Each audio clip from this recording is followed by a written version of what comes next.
like there's this whole debate in the church on, do we use AI or do we not? And I think that's like the wrong debate to have. That's like debating, are we going to use email? We still don't understand. And listen, I'm not a technologist. I'm not a developer. So I'm learning all of this on the fly.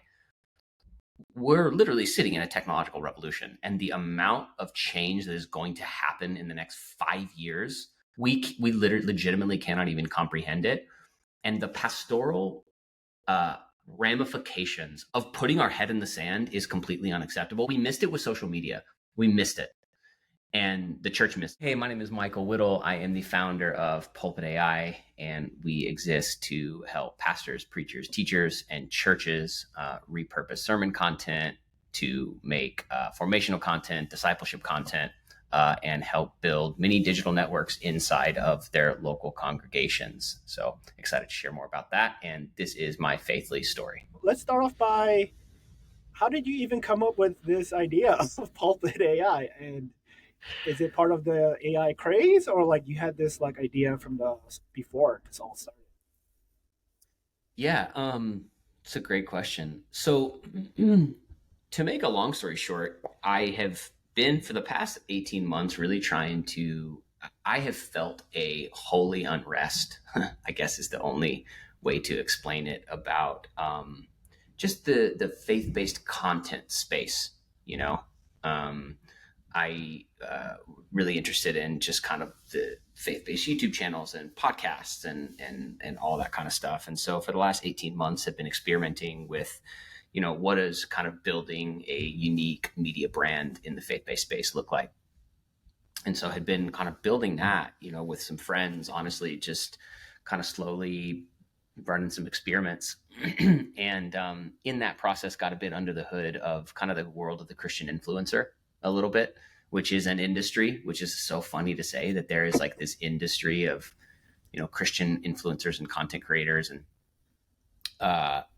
when we were looking at how would we scale the business and what would we need to do, there was just no way to do it without sort of aligning ourselves with that kind of sub industry. And that was just really not something we were super interested in doing. I'm also a local church pastor, pastor for the last, 10 years in Los Angeles and now in Nashville, predominantly young adults. And so, as a local pastor, I was just seeing like how our young people were being formed online through these Christian podcasts and influencers. And like, I'm like, where did you get this wild theology? It's like, oh, from so-and-so YouTuber podcast. And anyways, all that to say, I kind of came back to this point of like, okay, what are we going to do here? And it was like this weird sovereign thing. I was literally just going, how do I help local church pastors with, their content and their discipleship material?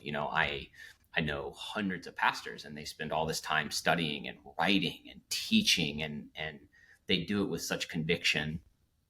Most of them just preach a sermon and that's it, And it was this weird coincidence where I came across this piece of technology that I uploaded one of our podcast episodes to, and it was an episode that was, rather theologically dense and pretty nuanced. And what it spit me back out in terms of like show notes and summaries and all of that stuff was just, it wasn't like what I was getting just like directly working with ChatGPT or whatever.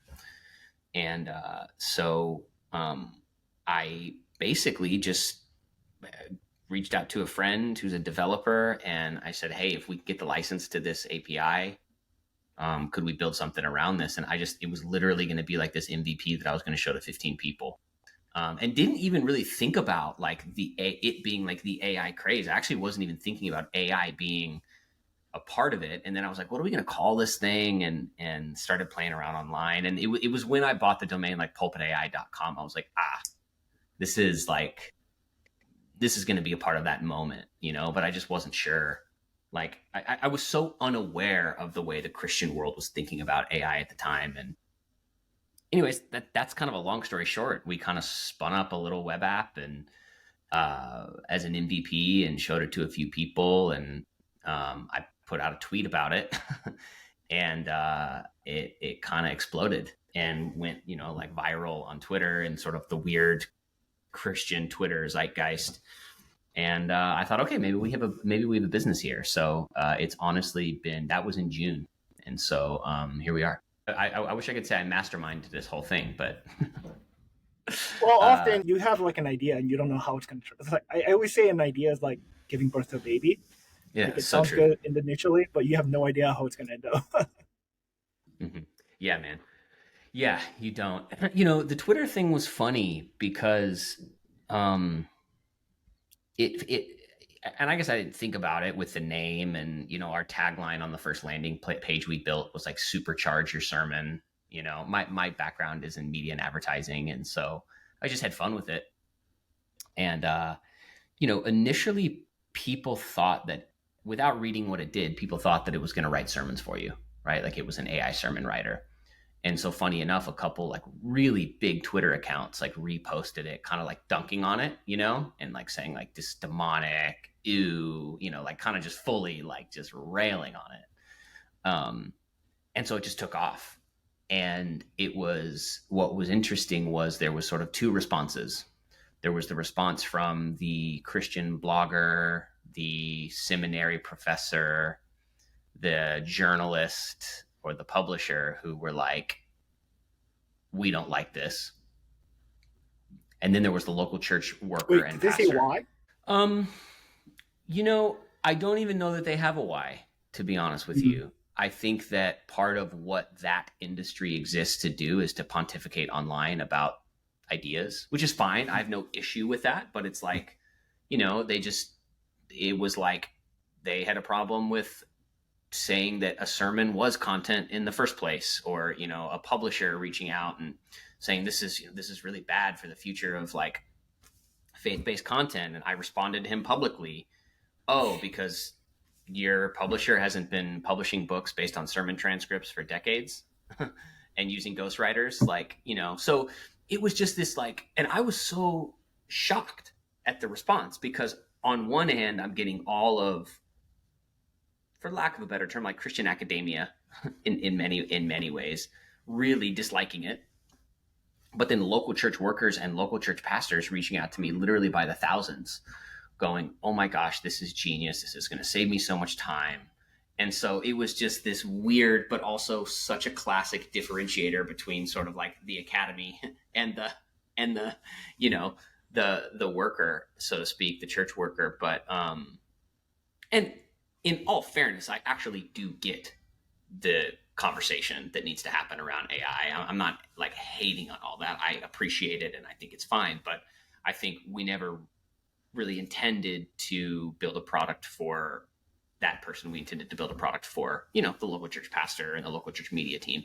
So, Yeah, I think always the problem is people react out of fear rather than be curious. You know, mhm. and even if it's a terrible idea, my thought is now like, how did you even get to that point? Like, let's go on this journey of what was the source and how did you come to this logical conclusion that in your mind this is a good idea or like yeah. Yeah. And so And like I you and mentioned, look, I probably I'm sorry. didn't like, well, I was just going to say, I probably didn't do myself any favors. I'm not one to back down from, discussion, and I tend to do it through joking and sarcasm, which has not always served me I well. know, But, me too.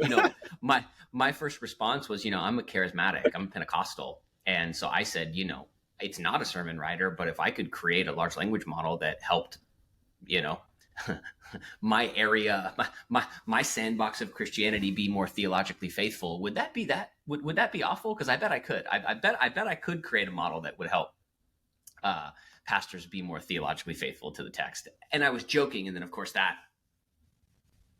just added fuel to the fire. So, but it's been fun.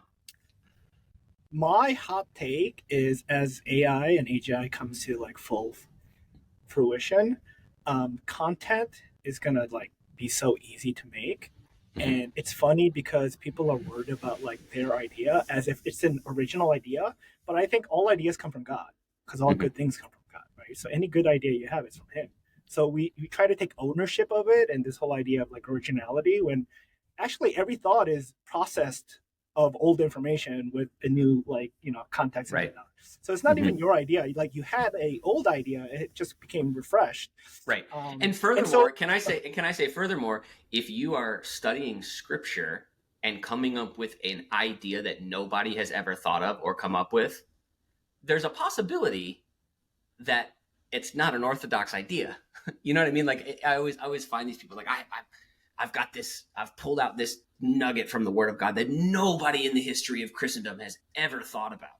It's like, oh, maybe that's not as good of a of a thing as we think it is. But that's my actually, hot take. That's my hot take. I'm gonna push back a little bit Yep. because not necessarily it's like a new, but it's like a Mm-hmm. renewed. The whole thing with the A old hundred wine and the percent. new wine. Yep. Because something I've been coming up with in my own mind on this like new journey I'm on Mm-hmm. is this understanding of like spiritual intelligence. And like it's crazy how like even if you want to start from like Christianity start from the Reformation, right? As if Mm-hmm. like previously the 1500 years no one got saved, right? So Yeah. let's just say it started in 1500 with like Luther and Calvin. Like it's crazy that we haven't innovated when our understanding of the world has drastically changed. And Mm-hmm. I think there's this fear of like when we apply new concepts and new principles, but like the principle stays the same in the Bible, And I'm beginning to read the Bible in such a fresh way. It makes more Mm. sense to me now because of how I'm understanding in the modern world. And like I want to actually give you a lot of credit too, because I listened to one of your sermons about Oh wow. apostleships and shepherding. Yeah, I did a Mm-hmm. little research, right? And your like perspective on apostleship about Mm. entrepreneurial and it was like so refreshing and new and like Oh, thank you. modern. And I was like, dang, that makes so much sense. I feel like that's me. And I don't want to call myself an apostle because you kind of called that out. If someone calls them apostle, run away. It was. Yeah. No, sorry. Go ahead. No, no, go on. I was just gonna say it's funny that was a series that we studied. In fact, we used Sam Storm's a Uh, lot of Sam Storm's writings that informed that sermon series, and it was actually really cool during that sermon series. What we did is at the end of every sermon, we said, "Hey, if this particular gifting is resonating with you, like come up to the altar, let's pray for you." And that was the apostleship was the only one that we didn't because we said, "Hey, let's let's let those be conversations because that's just yeah. such a different. It just feels like such a different thing." And yeah, that was a really fun message. That was about a year ago, I guess. Yeah. Yeah, most people think startup life is glamorous because they see Mm-hmm. like what was it Airbnb and Stripe and like oh yeah they made it, but like they don't see all the millions of dead bodies that never made it because it takes resilience, It does. And yeah, and something I've been learning recently is like there's a difference between being strong because you're hard and being anti-fragile because you're fluid Mm. and like Yes. flexible. Yeah, Yes. Yes. yeah, Man, that anti-fragile word can get me going on a whole other tangent that probably but yeah, I fully am with you. I am fully with you. I think yeah. that the anti-fragile nature of someone I think is oftentimes the the thing that can be the differentiator between whether or not they're going to be successful Mhm, or not. Because mhm. oftentimes it's like if you just keep showing up and you just keep trying, but it's in that in between, right? Where it's Yeah, like, yeah, I mean, I don't know if what I'm working on right now will succeed. I yeah. don't, but I do know that it's not going to be me succumbing to the fear of risk Yeah. and like I think like in entrepreneurship, it's like I think he who can stomach the most risk wins within reason, right? Like Yeah, yeah, my appetite for risk now is different with a wife and two kids than it was when I obviously. was 24 years old, and I would just I could so. But yeah, I think you're totally right. That anti-fragile nature is I fear is becoming less and less normal, Yeah. in people. But that's a rabbit hole we probably don't need to go down. One of the reasons why I was so looking forward to talking to you is like I love ranting too, because Yeah, one idea sick. sparks into like a tree of like it's so A crazy. bunch of Like them. yeah, Yeah. yeah. Because in my mind, let's just say you did build this thing, and on a personal note, like I'm gonna make sure you succeed. Because if my church planning thing happens, I'm gonna need your tech. Right. I'm not gonna rebuild it. No way, that's just too much time. So I Right. want you parallel track to like be Yeah. successful. And like, oh, because in my mind it's like, oh, I don't have to write content. I don't have to write sermon. Like people can learn from AGI. Then I can now actually be a pastor and like care for people because that's something that can't be humanized, you know? Again, my hot take is it probably shows their motivation and maybe their purpose is off kilter, thinking like, oh, this is who I am because I have all these great things to say. When then Hmm. actually it's like, dude, no one cares. Like in 100 years, like it's going to be archived or something. But Right. the people who remember you will remember you because of like how you lived with them, right? The Hmm. relationship. Yeah. Yeah, that's so true. Yeah, it's and there was a lot of a lot of pushback that I look, I understand it. I I think being like a tech doomer, like you said, it's like it was when we were chatting earlier. You were like, "What have we innovated since the printing press?" I think like being a doomer about all of this is like not going to serve the church well. I really don't. Mhm. Um, I think like pastorally, like there's this whole debate in the church on do we use AI or do we not? And I think that's like the wrong debate to have. That's like debating, are we going to use email? What the conversation needs to be like, we still don't understand. And listen, I'm not a technologist, I'm not a developer, so I'm learning all of this on the fly. We're literally sitting in a technological revolution, and Yep. the amount of change that is going to happen in the next 5 years, we literally legitimately cannot even comprehend it. And the pastoral uh, ramifications of not having of putting our head in the sand is completely unacceptable. We missed it. We missed it with social media. We missed it, and the church missed it.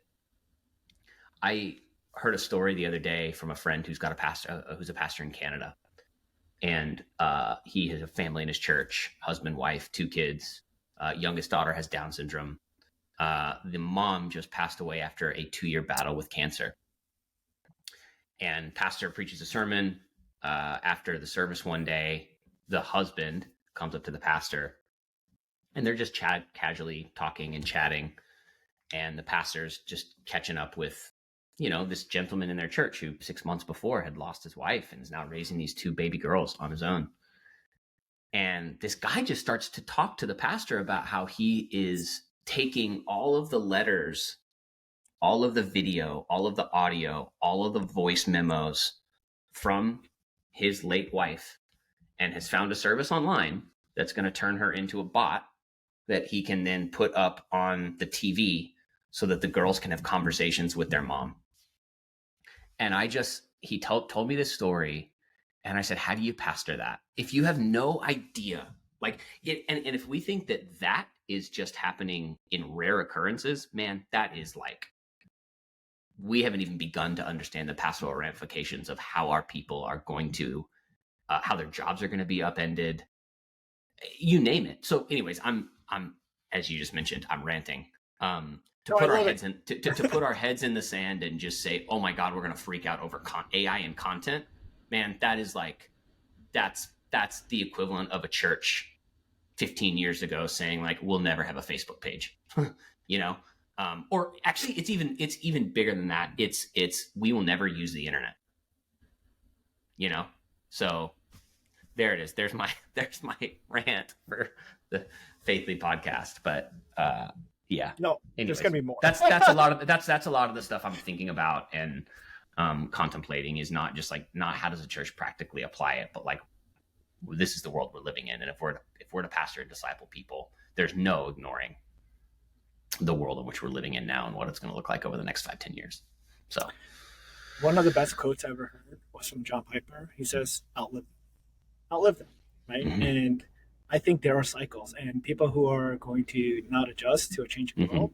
And obviously, you hold on to again your core purpose and identity, but if you don't adjust, there's a new generation growing up with this already, right? So, let alone like your current congregation, how are you going to help understand your core beliefs to the context that the new generation is coming up in? Because you're just going to sound exactly, like a dinosaur, right? exactly. Um, and so, like, that actually gives me a question because on one of your podcasts, you said you talked to one of your theological mentors about the Mm-hmm, whole backlash, and you're like, what am I doing? I need help. I need to talk to mm-hmm, people. mm-hmm. But you never answered what they said. So I want to know, like, what did they say to you? Yeah, I mean, I think the sentiment was, hey, listen, you're not doing this with an ill intent. You're not. Both of those people were like, listen, if you like, what's the difference between, even if you were building a sermon writer, or something that helps you study? Kind of their first thought was like, well, Logos uses AI and has been using AI for years, and pastors have been purchasing sermon series online for years. So, like, is that right or wrong? No, it's a personal conviction thing, you know. And so their thing was like, dude, you have accountability. You have people in your life that are holding you accountable. You're not out here trying to like build something that's ultimately going to harm the church and harm people. So like, run your race and do it well, and literally care not about what, like, and like, these are both guys who are in academia and leading academic institutions, and just said, listen, like, if John Piper's had outlived them, their response to Christian academia was like, let them argue, because they've been doing it for centuries and they're not going to stop. So Mm-hmm. like, just don't even, like, just just don't even worry about it. Mm-hmm. And I think their big thing was like, you have pastoral accountability, just like a senior pastor has pastoral accountability. As a Christian business person, you have pastoral accountability. And when we do that, we're just safe. you know Yeah. um so that was their response. And they both, from a theological standpoint, would fall into like the technology is neutral Mm-hmm. standpoint. And but most of them were like, the theological implications of this are so much less relevant than Mm-hmm. sort of the Christian online zeitgeist is saying that they are. It's more the pastoral, discipleship focused, like, how are we leading our people into, how are they going to interact with it, versus should it exist or not exist, or any of that. So I went to a pretty conservative semester, yep. but like grew Hmm. up charismatic. But it Nice. was weird because my youth pastor was very biblical. So Hmm. he was always about like, we got to read the word, we got to read the word, we got to memorize the Hmm. word. But then we're gonna have these like 3 hour prayer nights over like crazy like stuff.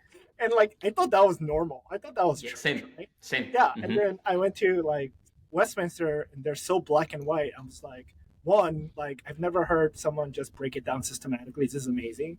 But two, like they're hardcore about like we're right and this is why they're wrong. I was like, oh, okay. And I kind of fed into that. So I kind of see this like trajectory of what's going to shift is because there's something with the human psyche that if you're talking to someone is fake or not, right? So if it's just information, that's one thing.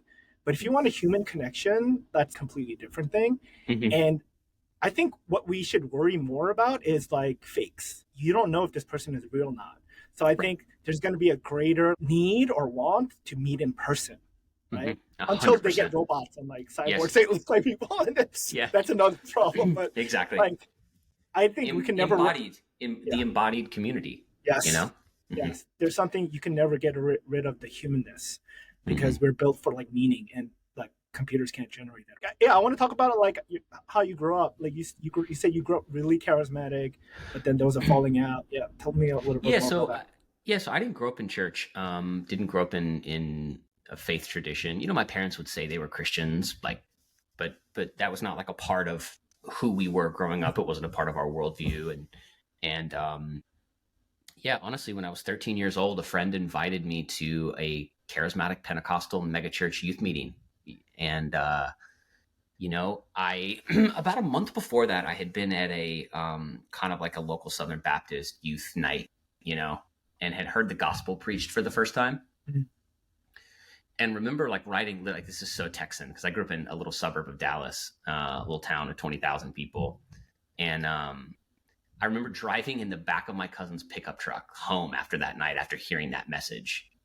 And like, for the first time, going like, okay, God, if you're real, like, I want you to be a part of my life, right? And then it was about 2 months later that a friend of mine invited me to this youth ministry. And man, I walked in and it was like the first time that I had been in like a live worship experience.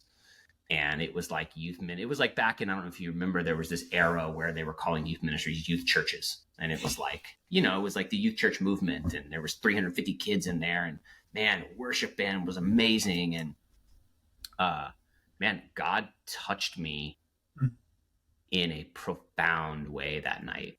And I felt the Holy Spirit. I still to this day, you could never tell me that like the hand of God, you know? And man, from that night on, I dove in head first. I mean, it was everything to me. And you know, it's funny, like I say that it's sort of like the charismatic Pentecostal tradition. It wasn't as crazy as a lot of them are, you know, like looking back, like probably in my mid 20s, I was like, man, that was a circus. And now I sort of can like look back with like a lot of appreciation and go, you know what, it actually was pretty balanced.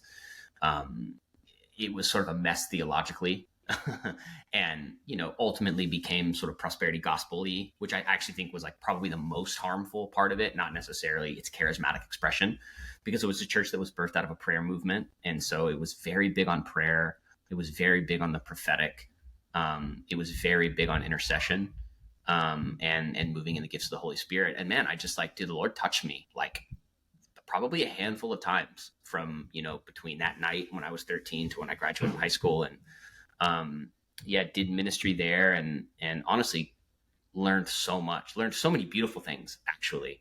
Um, and then yeah, you know, like any sort of big mega church, stuff comes up, and the leadership can either decide to handle it with integrity, and or they can decide to, you know, try and save face. And so you know, it was a church that was falling apart at the seams behind the curtain, but really just from a leadership perspective. And so yeah, when I was 22, 21, I was working at the church full time. I was in Bible college, and I just woke up one day and I said, if this is what ministry is, I want nothing to do with it. And I quit and moved back in with my parents, and never ran from God, but definitely was like, you know, all right, I'm done with this ministry thing. So that was kind of where that was sort of the genesis of all of that. And then I did, you know, that summer after I, you know, stepped out of ministry, I made a short film with a buddy of mine, and wrote a script and just fell in love with it, and got actually a job, an internship in New York City. An independent film was being made there, and I went out there to kind of help with that. And I just caught the bug, and like came back home and said, I'm moving to LA, and moved to Los Angeles, re-enrolled in film school after going to Bible college, enrolled in film school, got an internship at a film production company. And yeah, kind of just like at the age of 22 was like total 180. So that Man, was, we need to yeah. talk because I have so many ideas of movies or short Mm, films hmm. because I'm a visual person, but just also I feel like there's a shift in culture right now too, with Disney Hmm. falling apart and I like know. there's and the Angel Studios kind of blowing up. Hmm. There's room, there's a pocket now, for a new way to tell an old story, right, of the 100%. Bible, and Yep. yeah, that's so That's so exciting true. for me. Yeah. I think it's one of the most interesting, you know, having just moved from LA to Nashville, it's apparent that the entertainment industry is crumbling. I mean, the Mhm. old way of doing things is just, it's dead. Mhm. And I've been in LA, I was in LA 14 years. And so I think that there is like wide open spaces for people who are creating like great film and television, um, that isn't even necessarily faith based, but like you say, is retelling an old story. You know, Yeah. people want it. So I agree with you 100%. 100%. And it's always the same cycle. There's like a debt cycle. There's like even Hmm. in the Bible, like Hmm. in Judges and Hmm. throughout history, where again you start off trying to help people and getting Hmm. feedback, but then you veer off course because now you're about profits. And then Yep. once you get comfortable and big, it's about these ideologies and what we stand for, and then you lose your audience. And all the Hmm. audience wanted was again a connection. You cared, and so as long as the message is resonating, they'll keep coming back. But if they don't feel anything, why would they continue to Exactly. pick you when there's other options? Like you said, we're living in like this revolutionary place, but not necessarily because of AI, but just because everything in culture is kind of getting flipped upside down. And I feel like there's so many opportunities for entrepreneurs to step up and be like, hey, I have this passion and I want to do this. And I Hmm. know it resonates with people because every time I talk to them, they're like, oh, wow, that's great. Hmm. Um, yeah, tell me 100%. about like your entrepreneurial journey. Man, okay, so it's been crazy. It's one of those things where I got baptized by fire. into the Mhm. world of entrepreneurship. So I was working at this independent film company. It was 2000, maybe 11, I guess, maybe 2010, back half of 2010, beginning of 2011. And uh, the independent, I didn't know it because I was just a kid, really, but the independent film as a business model was it had been collapsing, right, for maybe 4 or 5 years at that point. There was just not a market for it. The company I was working for lost its funding. I lost my job, and it's funny to even call it a job. It was a glorified internship. I think I was making like $250 a week. It's like, but that's LA for you. That's Hollywood. So, um, I kind of like me and my roommate kind of tried to sort of build this little production company. We were like making music videos and like random brand stuff, but like it just, again, you can't make a living. You could make a living doing that. And I got a call one day from a buddy, and he said, "Hey," who was doing media sales at this company that owned the majority of like the taxi top inventory in New York City, and was building some like interactive digital networks inside of all the black cars in New York City, and then had a big experiential division. And he called me and he said, "Hey, the company's based out of New York, but the CEO lives in LA, and there's like a small team here of about 12 people, and the CEO's assistant just quit. And if you can get up here today, I bet I can get you this job."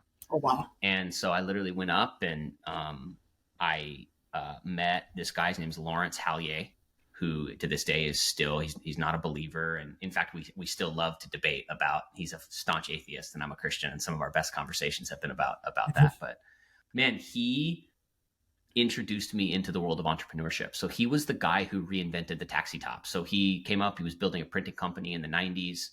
One of his clients in San Francisco, who was a taxi top company, couldn't pay their bill.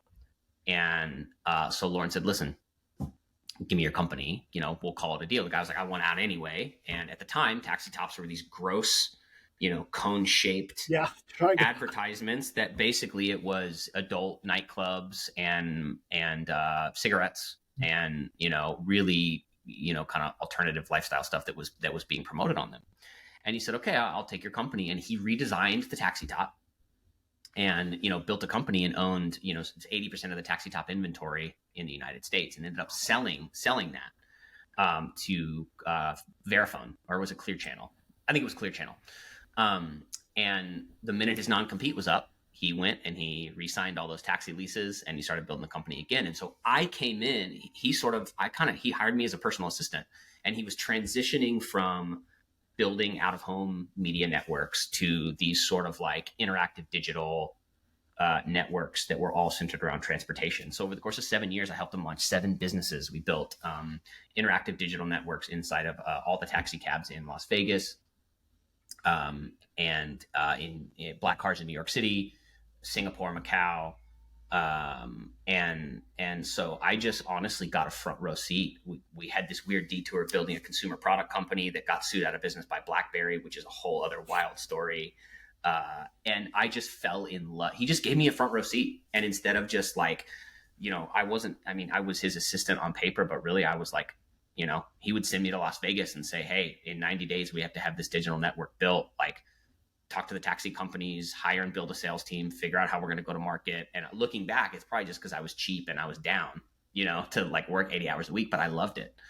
And so, right around that same time, one of my best friends planted a church in LA. And so me and 25 of my friends, planted that, which church planting is entrepreneurial in its own right. And man, I got the bug, and I fell in love with it, and the ups and the downs. And, we were building it's funny, we were building these transportation based companies when Uber and Lyft was like kind of really taking off. And so I had a front row seat to like the industries that Uber and Lyft absolutely changed and crushed. So it's like, yeah, I got baptized, and I feel like I got like a decade's worth of like business and entrepreneurship school over the course of 7 or 8 years. And yeah, man, just got the bug and loved it, and have been chasing it ever since. It's a blast. So that's kind of that's like the short, I guess, the long short version of where that started. Yeah, I mean, you were basically being discipled by the guy, and That's exact. That's Yeah, exactly right. And it's funny because I would even like, there are some things that even still to this day, I'm like, oh my gosh, that's the way Lawrence would have said that or yeah, handled that or negotiated that. yeah. And you're right. It was discipleship. It was definitely discipleship. Uh-huh. And it's mind-boggling how, like, in the business world, they might not call it those things, but they get it. And when in the church, it's not real life, guys. Stay No, out of your bubble. it's follow me as I follow Christ, Yeah. right? It really is. And he was saying, follow me as I go build businesses. And it Well, was one and the the same. analogy I have in my head is like we're children of God, right? So we're a child, but like God's not physically here, so we need to follow somebody and walk the steps and see how they did it, and not gripe about their mistakes or whatnot, right? And not be jealous of their success, but just go through the motion. Because in the beginning, you don't know anything, right? And it's not about this. Like you gotta like experience it so that this and your heart connects, and you're like, oh, I get it. What not Mm-hmm. to do, what to do in this specific situation, so that later on it's like, okay, I'm in a similar situation. What do I Right. need to do, right? And so like you're ready to kind of like walk on your own. But initially, anyone who tries to do it on their own like burn out because they Mm-hmm. realize like it's almost impossible. And I think Mm-hmm. that's why Jesus like instilled in us this model of discipleship because Mm-hmm. as human beings we need formation. Well, and most of the time, and this is where I can like jump on a soapbox, right? It's like most people don't want to be discipled. They just Mm-hmm. want to do it. And so like I always tell people like, you know, Gen Z and millennials, and I can pick on millennials because I'm a millennial. Like we want it and we want it now. We want to change jobs 37 times, and it's all about promotion and a little bit extra money. And and especially when it comes to entrepreneurship, it's like what can I extract from every environment to just simply keep going? And I'm like, man, I probably stayed at that job with Lawrence 5 years too long. But guess what? And guess what? You know what I learned in the church is serving and honor. And so when someone when Lawrence needed someone to pick him up from the airport, and most people would say, I'm not gonna do that. I was like, I'll do that because you're really smart, and I want to sit in an hour and a half of LA traffic with you and just Yes. listen to the phone calls you're making. Like you like he was negotiating. I remember one time he was negotiating a deal worth tens of millions of dollars with Steve Wynn for the it was a legend. And I was just like, wow, I'm privy to all of this. I'm learning and I'm learning and I'm learning. And I probably got underpaid and I probably missed opportunities to do other things. But like, I look back on that now and I'm like, man, so when someone asks me, like, they're young and I'm like, what should I do in my career? I'm like, pick somewhere that you're learning a lot from and stay there too long. Like, Mm-hmm. stay there too long. Make the boss come to you and go, dude, get out of here. Why are Mm-hmm. you still hanging around? Mm-hmm. Because you learn so much, and that's discipleship. You have to be, and Mm-hmm. I didn't realize it. I didn't really realize that I was being discipled. But you're totally right, man. And I think it's that way in ministry. It's that way in the church. It's that way in business. It's like if we don't want to take the time to be formed and discipled, there's just not a lot of roots, and that anti-fragileness can Mm-hmm. really easily take over.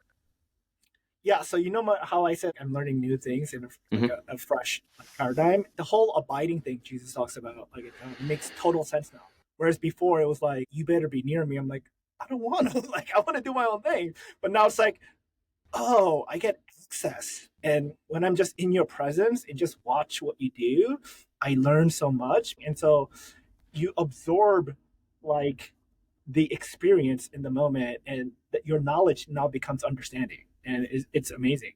Like people Mm-hmm. would pay like money, lots of money to be around the access you have. It's Mm-hmm. Mm-hmm. crazy. Yeah. Yeah, it So was wild. And it was honestly, I believe it was the grace of God and what he taught me in ministry yeah, that was able to keep me there. Like it yeah, just was. It was godly principles yeah, that I didn't even know I was working out. Now I do, but then I didn't, you know? yeah. So, It's just like you're just doing what you think is right in the moment, but looking back, you're like, mhm. oh, everything God said was right. Exactly. It's almost as if the principles that God outlines in his word, they actually help you flourish in Yeah, life. it's like He designed life or something. Exactly. Who would have thought? Who would have thought that he knows what's best? Yeah. Right? Yeah. So let's get into like what sucked you back into the church ministry world, because that what was it called?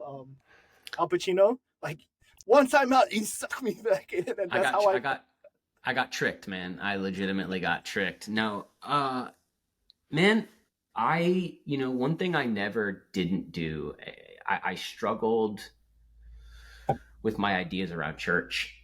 I honestly didn't spend some years not really serving God, but I stayed in church. I Mm. kept going every single week that I was able to, and just developed relationships and friendships. And honestly, it was the people in my church in LA that didn't let me keep walking away from something that God had put in me.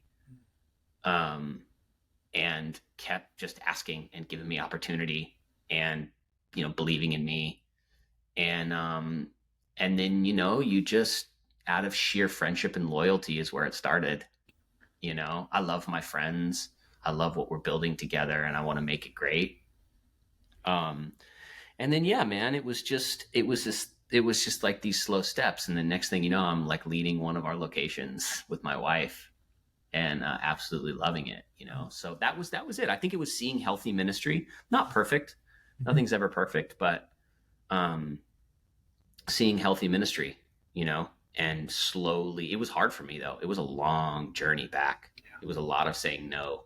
And a lot of like, I remember early days getting back in, we would like head to like leadership meetings and I would get panic attacks because I was just like, this is like way, this is like crazy. And so I think, my pastor and they were just patient with me, like affirming in my call and affirming in my gift, but also patient, but also like not letting me be a victim, if that makes sense. Mhm. Like the amount of times, like you're still going to let that experience keep you from doing what God has called you to do. Like at some point it went from like gracious patience to like coach, like, dude, enough is enough, you know?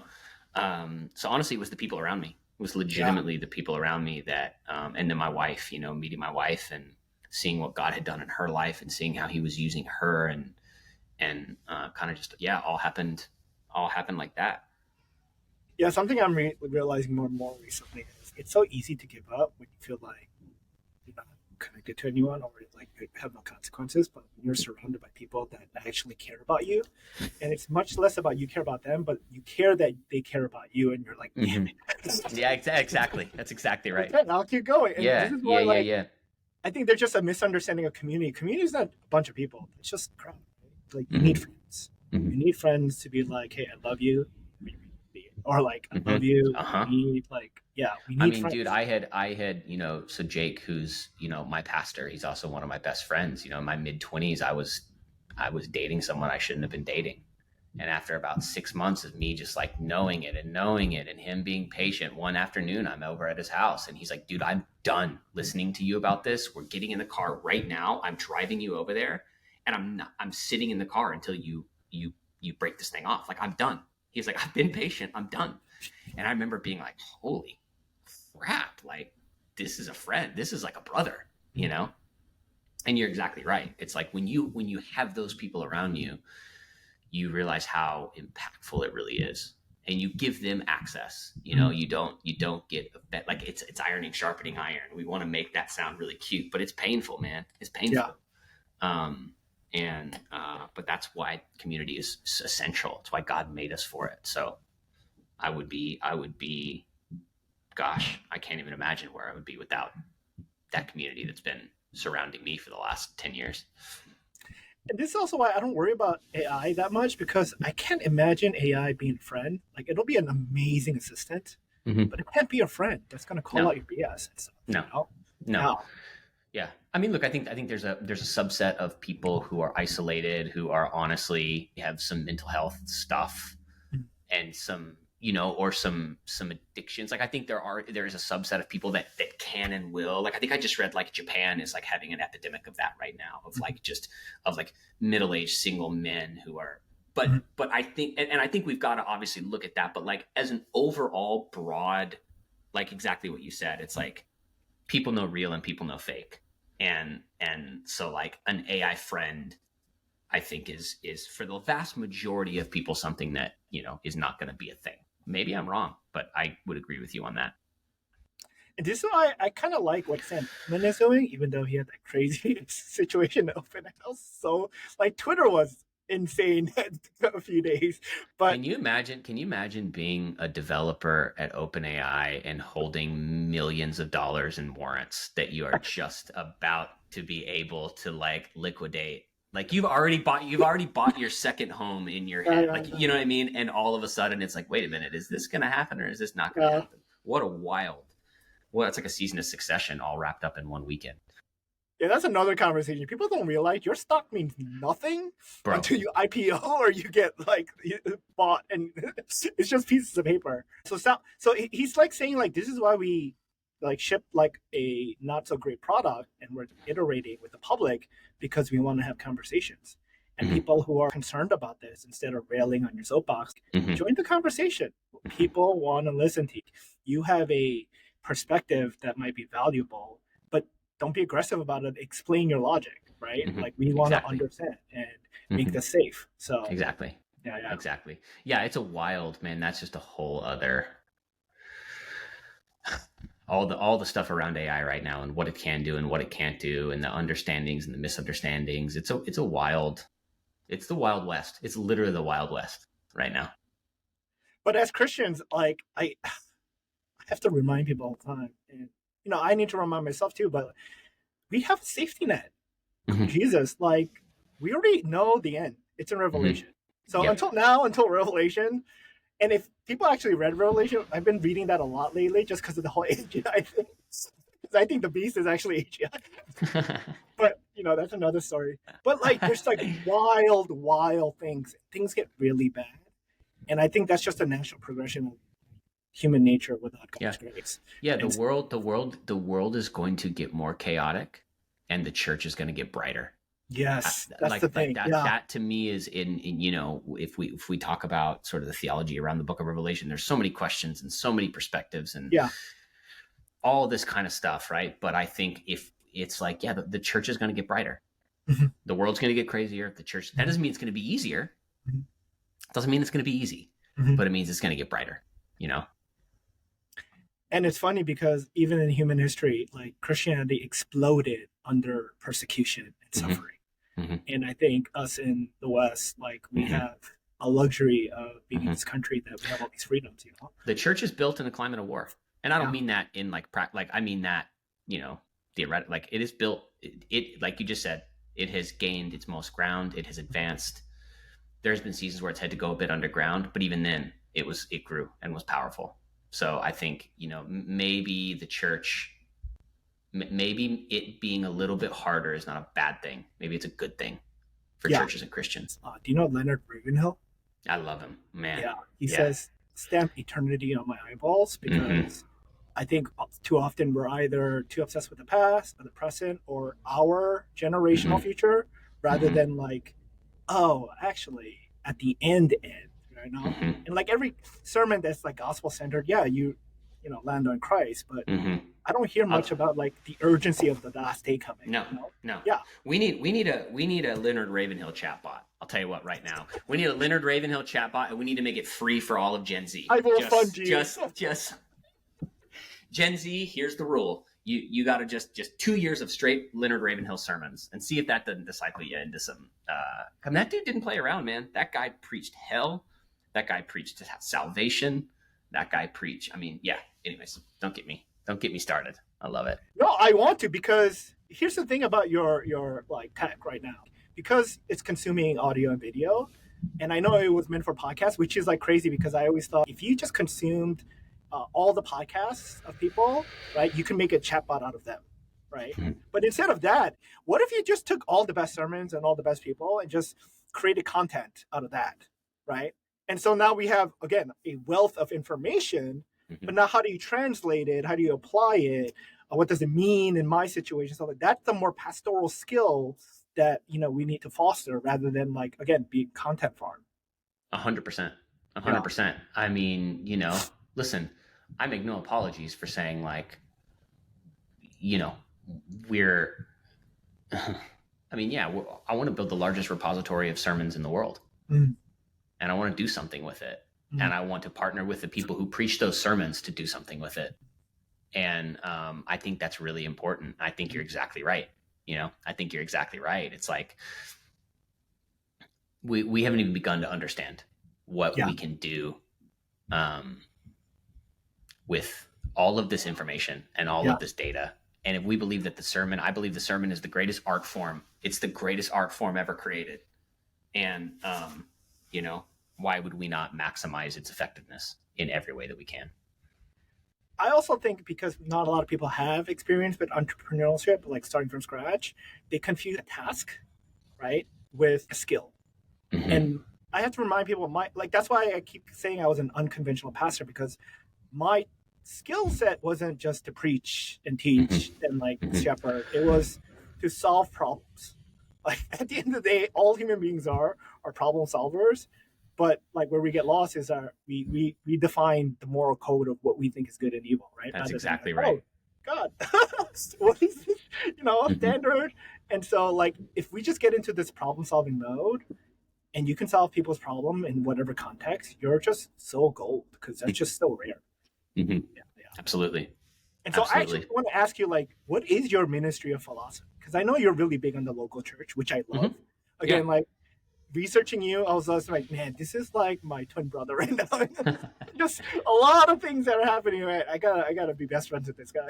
Yeah, man. My ministry philosophy, man, that's changed a lot over the Yeah. years. Yeah, so it's kind of funny, right? So like I sort of, it's funny. I was talking to a guy yesterday, and I said it's funny, and I don't know what the reason is, but for whatever reason, in God's sovereignty, He has over the course of my life put me in very close proximity with very successful men. Mm. Uh, who, for whatever reason, like having me around and want to teach me things.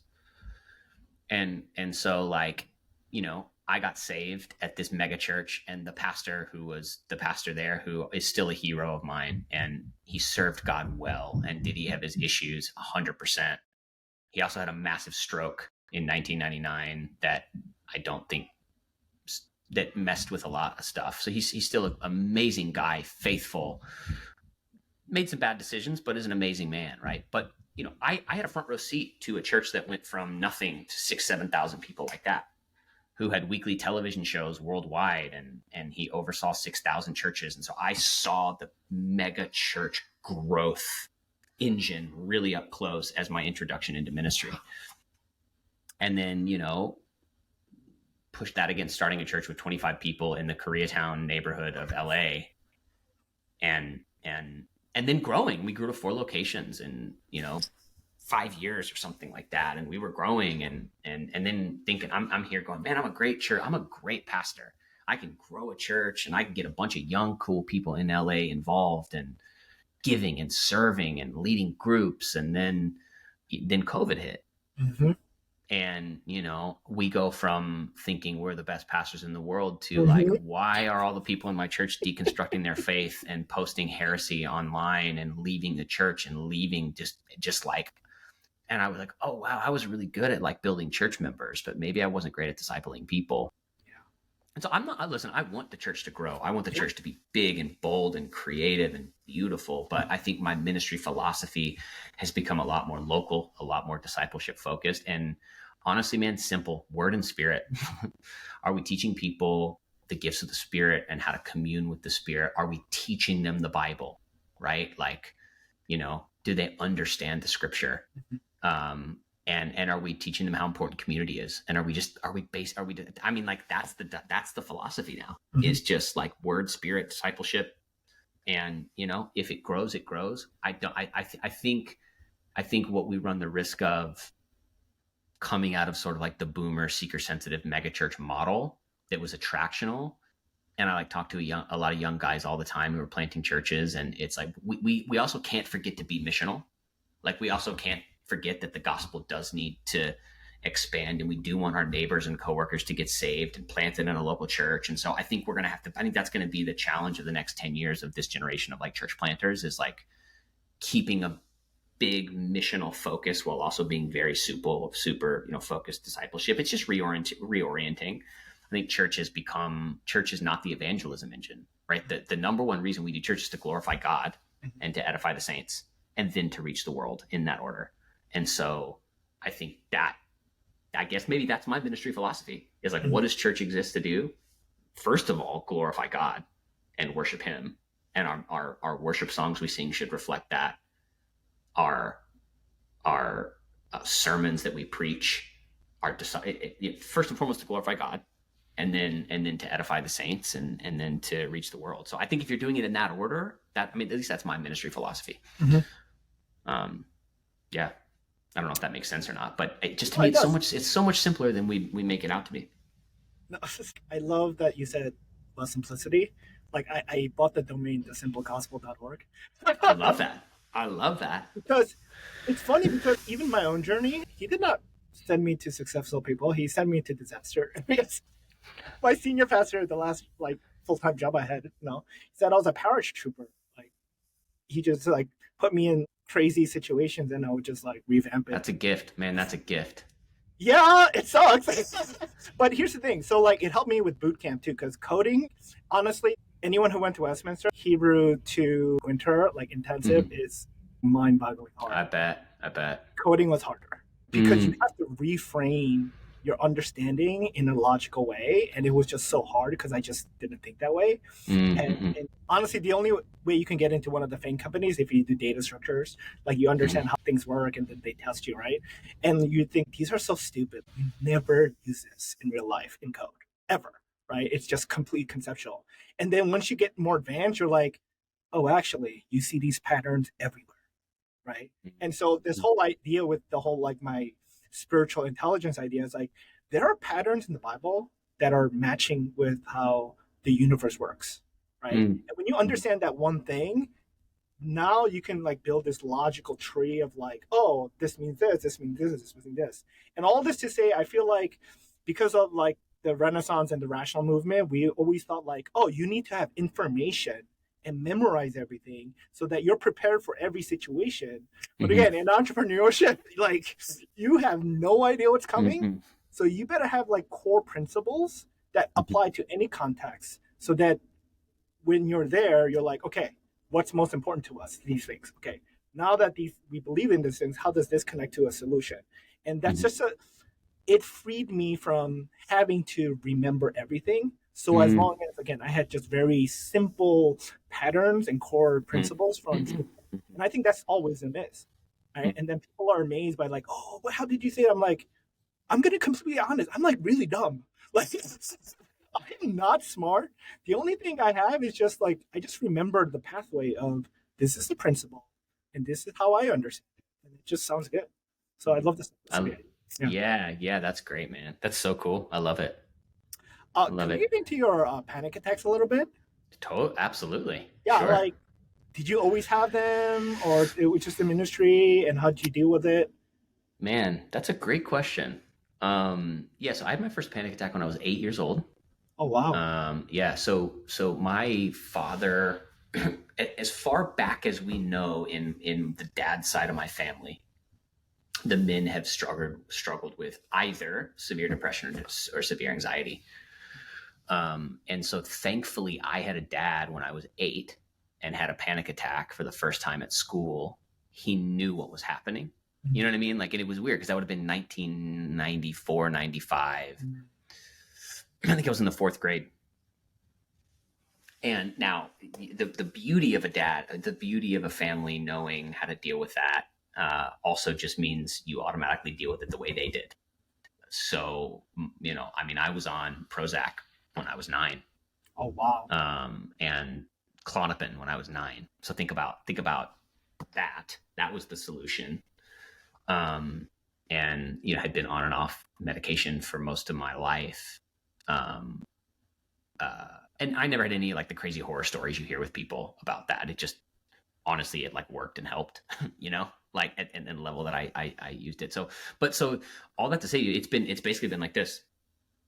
It would go years without anything, and then all of a sudden it would come back again. Even as of late, it's funny. Like you mentioned, listening to me, my sermon. That was the last sermon I've preached because I started getting panic attacks while preaching. And I've preached thousands of sermons, hundreds and hundreds of sermons. And for whatever reason, and there would always be like hints of that, but not in any way. And it got to the place about a year ago where I just said, okay, I got to take a break because it's literally so miserable, and I'm actually not even clearly articulating what it was I want to clearly articulate. Like, it's funny if you talk about that message you're talking about, I pretty much just read off of an iPad, because the whole time I'm literally like, I'm going to faint at any moment, and I tried everything. I mean, I stood up in front of the church and I said, hey, if I'm up here, I'm probably, and so I'm actually right now currently in the process of, we just moved. So I'm trying to find someone to go see, because I think I know what causes them, at least the preaching part of them. But that's the only part of my life now that I have panic attacks or really any kind of anxiety at all. I think I've like really over the years done everything I can to try and like deal with the problem before it creeps back up again, you know? So what causes it? So it's been a long time. It's been a long journey. So the sort of like general anxiety is, diagnosed like general anxiety disorder, right? So that was like kind of the struggle my whole life. Now the specific panic attack thing attached to preaching goes back to, and it's funny, it took me a long time to, over like some therapy, actually remembering this moment. But when I was 20 years old, I was leading a young adult ministry at my church.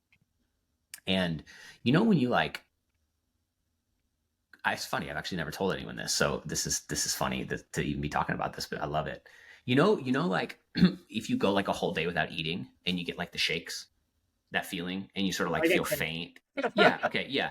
But like, like your blood sugar's down and you're like, so one night I had gotten up to teach at this young adult ministry, and I like got hit with this like dizzy spell. Like nothing mental about it. It was just like purely physical. Like I hadn't eaten, I probably drank too much coffee. And the whole sermon, for the first time, I was like, literally the whole time I was teaching, I was like, I'm going to faint at any moment. And for whatever reason, like that thing, which is weird because anxiety, there are these like triggers to it, especially to panic attacks.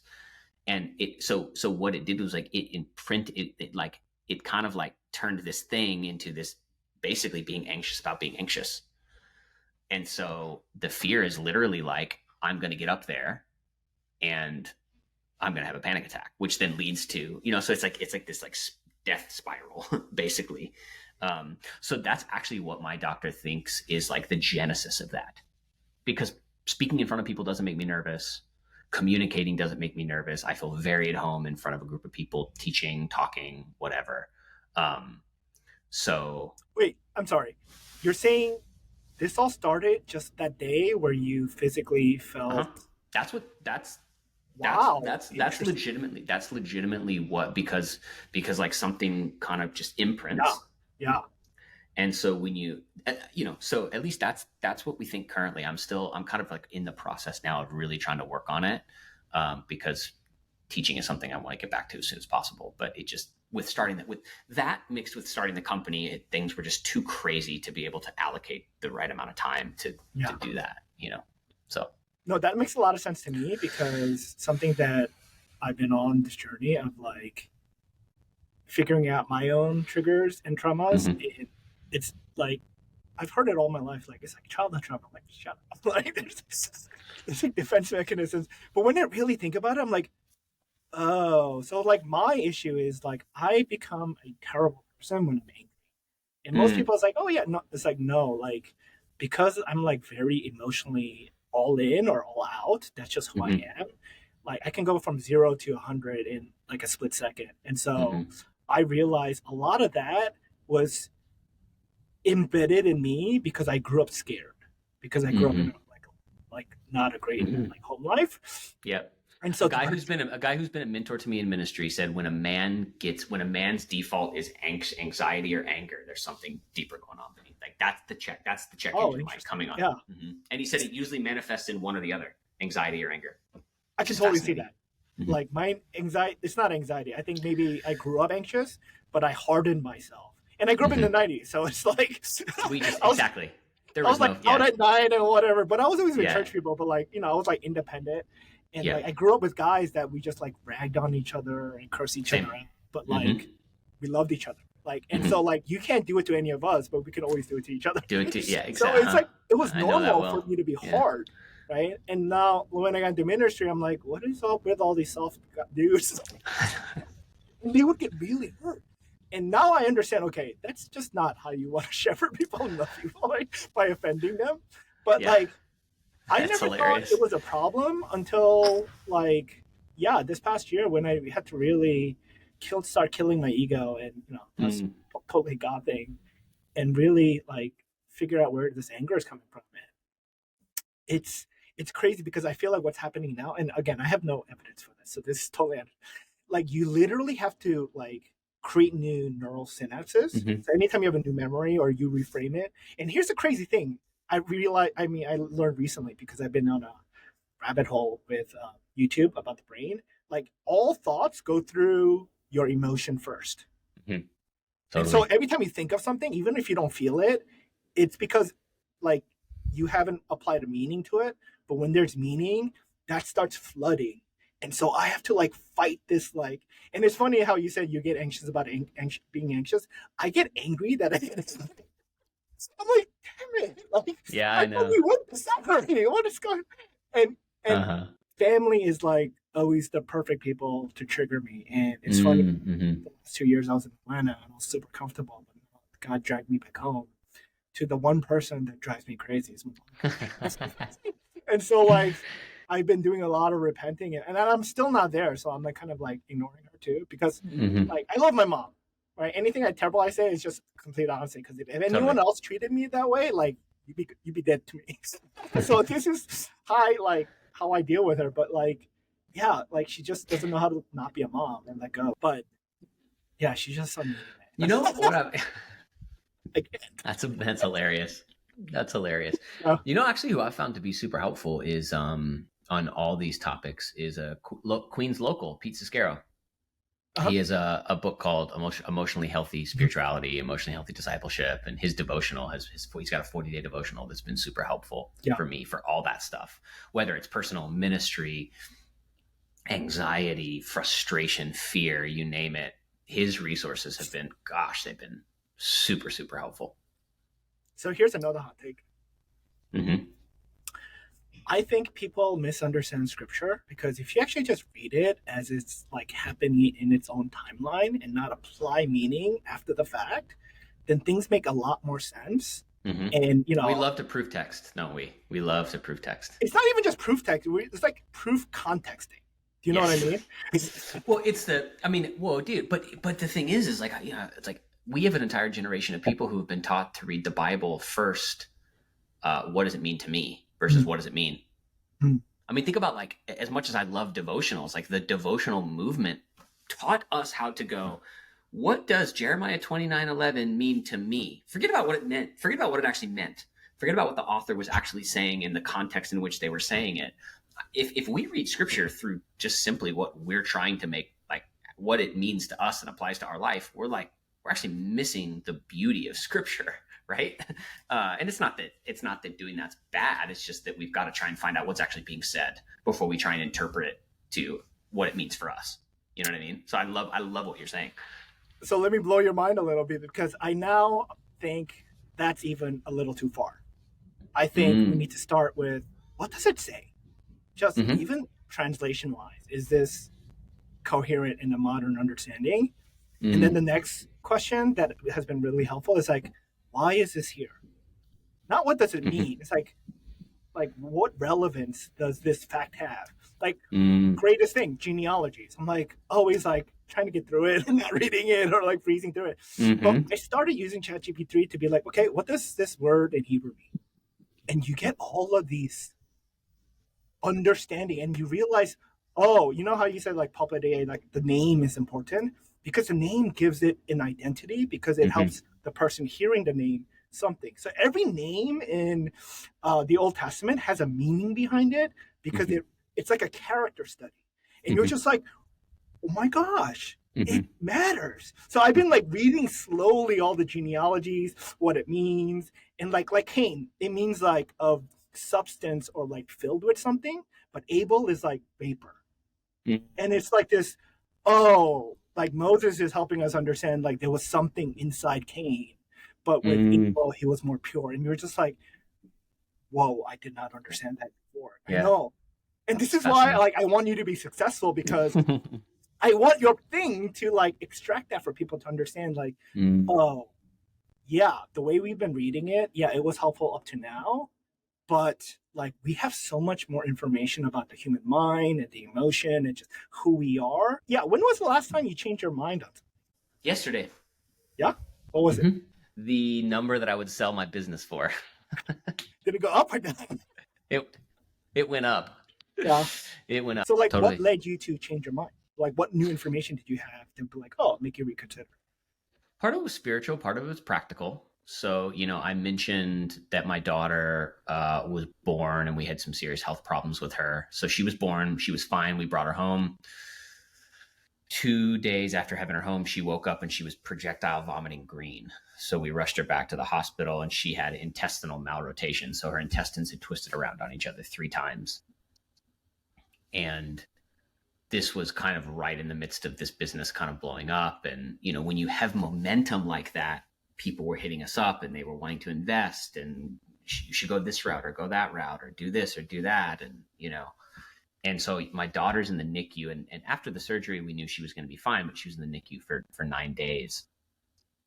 And, when you're a new dad and you're trying to figure out what it means to be a dad and a husband, you're for me anyways, I went into like protection and safety mode. And so in my mind, what I didn't realize is I had gone from like, I actually want to build something that changed the world to I need to provide for my family. What's the quickest way for me to do that? You know? And it caused me to frankly waste a bunch of time, waste time negotiating with people who wanted to invest in our company that had I not been in the midst of that, I literally would have had one meeting and said, great people, not the right partner, not aligned visions, but stability, stability, stability, stability. At the same time, we've since launched the product and I'm actually seeing our vision for the product continues to grow and innovate and iterate. And I'm going, oh, wow, okay, yeah, we don't just have like a content repurposing tool. We have something that can unlock a whole new way of, millions of pastors sharing their sermons with billions of people. And so, yeah, it was part business, part internal, and then honestly, just part reaffirmation of a calling of like, am I sure this is going to be successful? No, but I know that God asked me to build it. Mm. So I also just have to leave success up to him and Yeah. not try and make sense of it in my own intellect, if that makes sense. And that, right? It's tough in the world of tech and startups. Like it's all about information and new information and changing this. And what about this? And what's the market and all this kind of stuff. And it's like, it can be really easy to get caught up in that. So, the AI space is a crazy place to build because you're changing your mind all the time. And, when OpenAI Dev Day comes and people that are interested in investing in your company go, wait a minute, what's the platform risk? And what about this? And what about that? So you're constantly having to go like this. And I think just even yesterday, I was talking to a brilliant guy and he just asked me that question. Why are you building this? And what's the number you sell for? Mm-hmm. And as I started to talk it out, it was like this part of me came back of like, no, this is a vision. And I got to remind myself how I was thinking about this when I first built it, mm-hmm. not like in the midst of this. So, yeah, I don't know if that's the kind of answer you were looking for, but yeah. That was perfect because that like clearly resonates because I think people confuse truth and ideas. Ideas are constantly changing and iterating, right? But a truth, and I don't mean like an absolute, like, yes, there's objective truth, but like an unchanging thing that is timeless. Right? Yes. And something that is timeless is just human nature. And that's how human beings, because if you really think about it on a very simple level, everything in the world is made up. That's not created from God, right? Think about it. Right? Because someone saw something, right? And I'm not getting into like a philosophy rabbit hole now. And it's shocking that like Aristotle is the father of science. And all he did was take all of his teachings and understanding, and then he started observing things and like, oh, I wonder why it's like that. I wonder. And he started writing notes, and people are like, oh, this is great. And they expanded on it. And so it really just comes down to if you understand mm-hmm. people, that's the game, guys. That's the game. Just understand. Because people will never change. That's so true. That's how we are wired. Yeah. So mm-hmm. thanks that's for that. So true. Of course, man. What are you hoping for at Faithy? Man, that's a great question. I think, when I was, we just chatted with you guys for our podcast just before this. And I think what, even just in that conversation with you guys, what I really felt excited about was, yes, of course, the product. And yes, of course, what you're unlocking. But again, I think it's changing the narrative, taking back the narrative on what it means to be a person who has vocationally given yourself to church and to ministry, and helping people connect to and work for healthy churches who want to take care of them and want to, like, I think that it's so needed. It is so needed. And I think when I look at that, and I look at the space you guys are cultivating and the community, and I think that if that is sort of the byproduct, the business will be successful and you guys are going to help churches. But I think if it's a place where somebody who feels like, I know what it's like to get to a place working at a church where I go, I don't know if this is sustainable for me to keep doing practically. Mm-hmm. And I don't know what to do about it. And I think if you guys can keep people in the ministry who have been called to ministry, you are doing such an eternal thing. You're doing so much more than just like helping churches with a task. You're literally like keeping the body of Christ moving and thriving. And so that's what I hope for.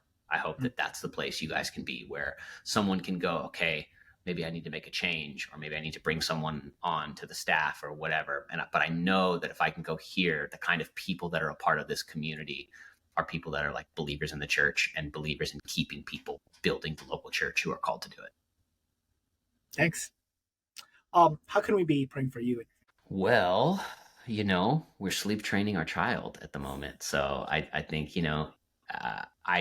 two young kids, man, a 2-year old and a 5-month old is crazy. So I work, I'm leading a startup. My wife works at a startup. So life's pretty crazy. We just moved across country. So I think just, you know, a season of some rest and normalcy would be, would be amazing. So that would be the prayer, I would say. All right. Thanks, Mike. This was great. We're definitely going to talk again because I love I hope so, man. I love it. all This the has been things that are phenomenal. happening in your mind, and I love it. God is doing crazy things. He All totally right. is, dude. Honestly an honor to be here to chat with you, and we'll keep doing it for sure. That's it for the podcast.